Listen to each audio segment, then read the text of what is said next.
ito na nga yung daanan, no?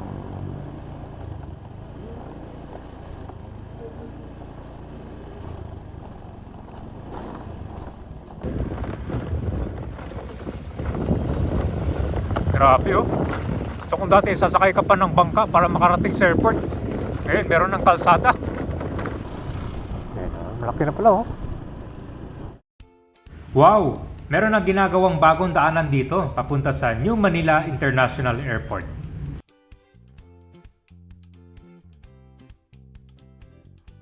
Dito sa Bulacan, Bulacan ay soon to rise itong bagong New Manila International Airport. Malawak na rin ang ginagawang land development dito para sa New Manila International Airport. Ito ay will feature a 2,500 hectares. Meron itong modern terminal and a bustling airport city. Once matapos ito ay makatulong sa pag-reduce ng congestion at the Ninoy Aquino International Airport. Kasama na dito mga ibang airports in the Greater Capital Region, gaya ng Metro Manila and surrounding regions. So excited ka na ba kung ano ng latest update dito sa bagong airport? Tara, magsisimula tayo dito sa main road. Meron din palang ginagawang bagong tulay dito. Tapos yung mga ibang kalsada dito ay tinaasan na para iwas sa baha.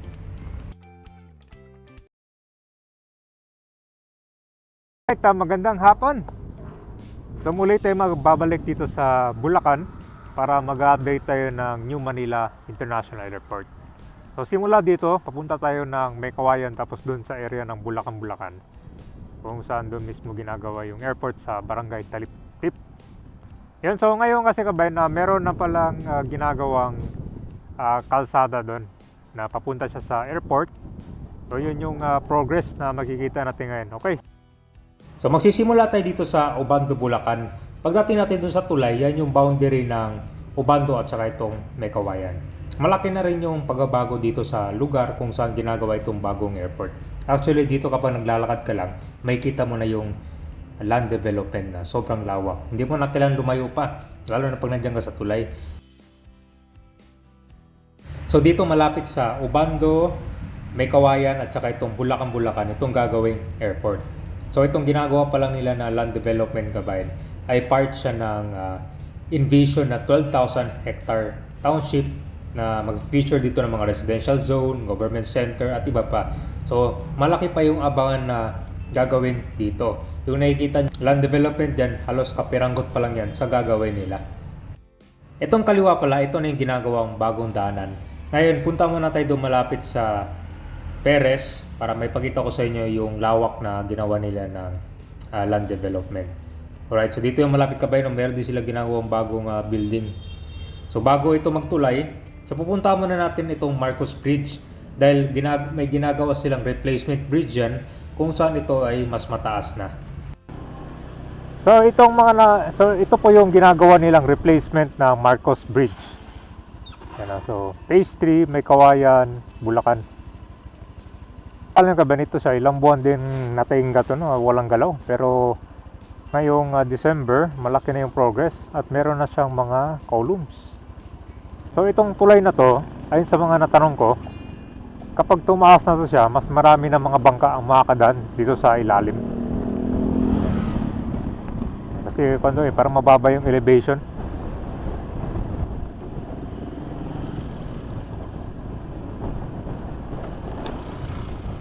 Malaki na pala, oh. Parang aalisin na yung tulay, no?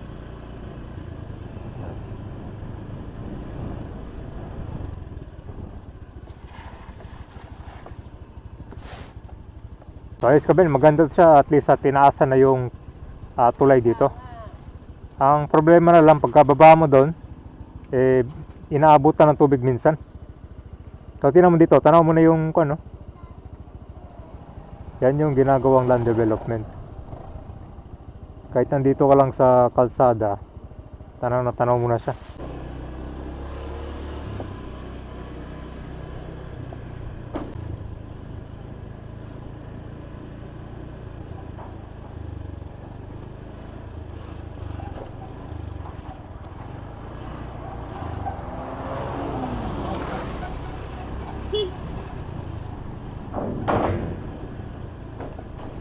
Nilagyan lang pala ng bakal to. Siguro yung ibang kasal yan. Kaya siya.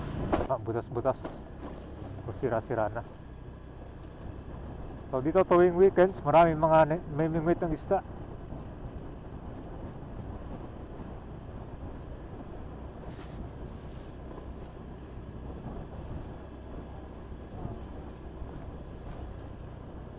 Yung mga gusto palang pumasyal dito at meron kang dalang mga pangmingwit ng isda, maganda pumasyal dito lalo na pag weekends. Pero ganitong oras mga alas 5 para hindi na masyadong mainit. So pansin mo lang sa kalsada, may iniwan dito mga girder siguro.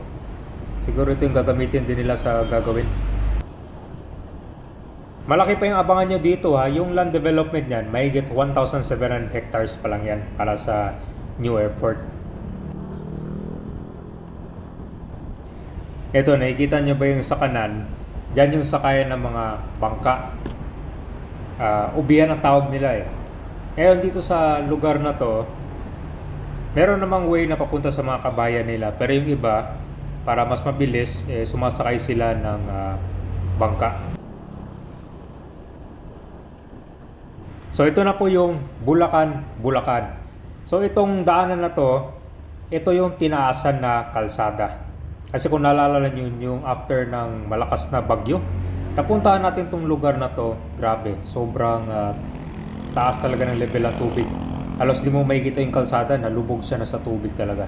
So dito nauso yung sakayan ng mga malalaking gulong na mga demotor para makatawid yung mga may dalang single motor or yung mga tao para makalakad. Ito yung kanang kabayan, no? Yung sa kanan. Yan yung ginagamit nila, kumbaga service para makatawid dito. Yan. So mabilis kinakalawang yung mga ilalim niyan dahil madalas sa lubog sa baha. So ito na yung kalsada na tinaasan na siya. Kung mapapansin mo, galing tayo kanina dun sa unahan, medyo mababa pa, dito mataas. So may ibang part lang dito na mataas, may ibang part naman mababa.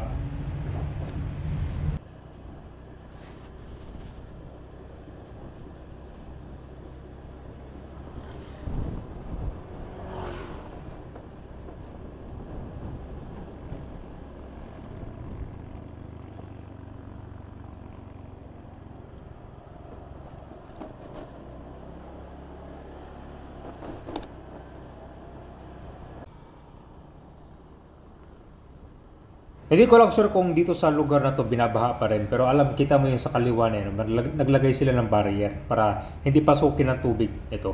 Ngayon, nakikita nyo yung heavy equipment dyan sa kaliwa, yan po ay nagkakaroon sila ng dredging. So kasama rin dito sa ginagawa malapit sa bagong airport, yung mga river, inaalis yung mga burak para mas lumalim at mabilis yung flow ng tubig. So kumbaga iwas sa flooding din dito sa lugar na to.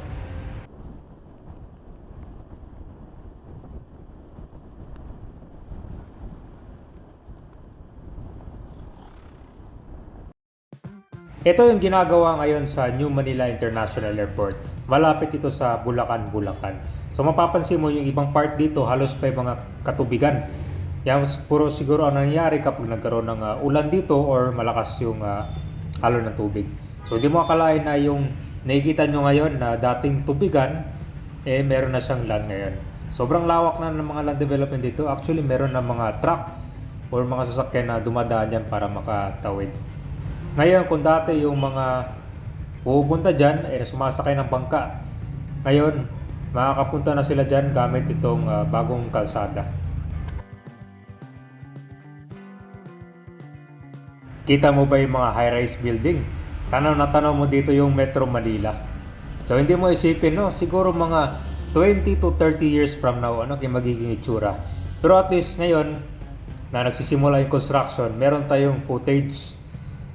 Now siguro kabayan na balikan nyo tong video na to mga 20 years later. Magugulat kayo, ang laki pala pinagkaiba ng Bulacan, no? Yung dating tubigan lang. Ngayon, isa ng airport city. Ito naman yung video footage. Malapit ito sa ginagawang kalsada. Ngayon, maraming mga concern dito na baka daw lumala yung baha or flooding dito sa Bulacan dahil sa ginagawang land development. Pero ayon naman sa mga informant na natanong ko, nung hindi pa nagsisimula yung land development dyan, nagkakaroon na dito ng flooding. Meron pa nga mas lalala. So ito ay said to be the country's largest international airport. Meron itong 4 runways. So ito pala ay binilt dito, hindi siya sa reclaimed land, kundi dito sa existing low-lying land. So ibig sabihin pala nito, prone sa flooding itong lugar na to, na kinonvert na lang yung iba dito into mga palaisdaan. So alam niyo naman na bawat taon tumataas yung level ng tubig. Pero ang nakakaabala dito kung mabilis pa sa normal level yung pagtaas ng level ng tubig. Yan. So ito yung mga ibang area na part ng palaisdaan. So kwanto siya in vision na may 12,000 hectare. So ito na yung kalsada na dinaanan natin. So ito mga kabayan dito ay soon. Ito sila ay malapit dito sa New Manila International Airport. Yan. So ito na po yung bagong daanan na ginagawa. So puntahan natin ngayon. Ito guys, ito na. Yun. So ito na nga yung daanan, no?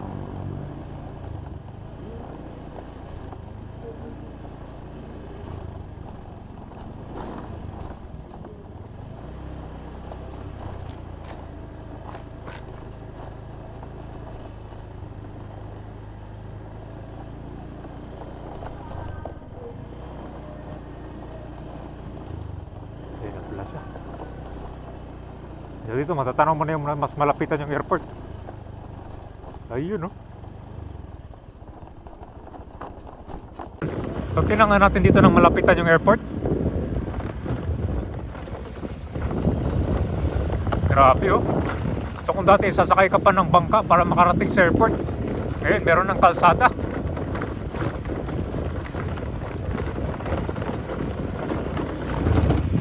Ayan yung airport, to. O, diba? Malapit na to reality. Makakarating ka na dyan sa bagong airport ng itong kalsada. Yan. So ganyan pala yung nagawa ngayon. Pero alos nasa kalagitnaan natin ng tubig.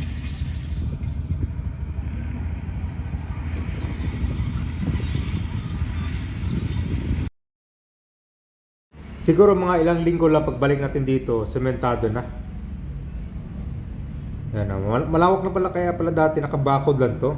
Pero nakikita ko to na meron silang tinatambak. Hindi ko alam na gagawing kuan pala to siya na daanan. Yan, malaki na rin progress. Actually itong ginagawa nilang daanan eh, malapit siya dito sa Ubando, Bulacan. So kung na rin na malayo na rin ito nagawa nila ng pagtambak. So sa kanan niya lang yung ginagawang New Manila International Airport.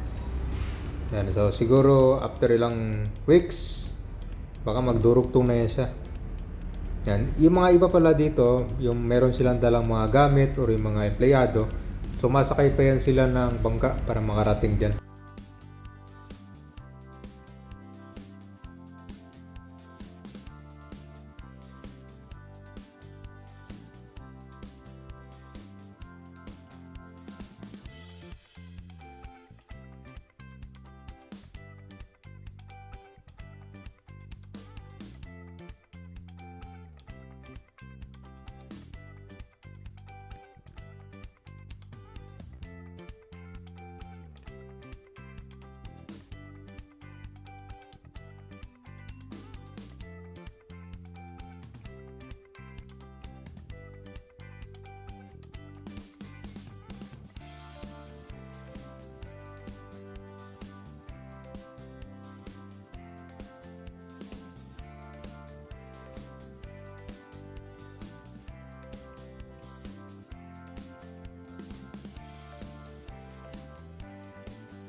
Nakikita nyo ba yan? Tinatawag nilang pilapil.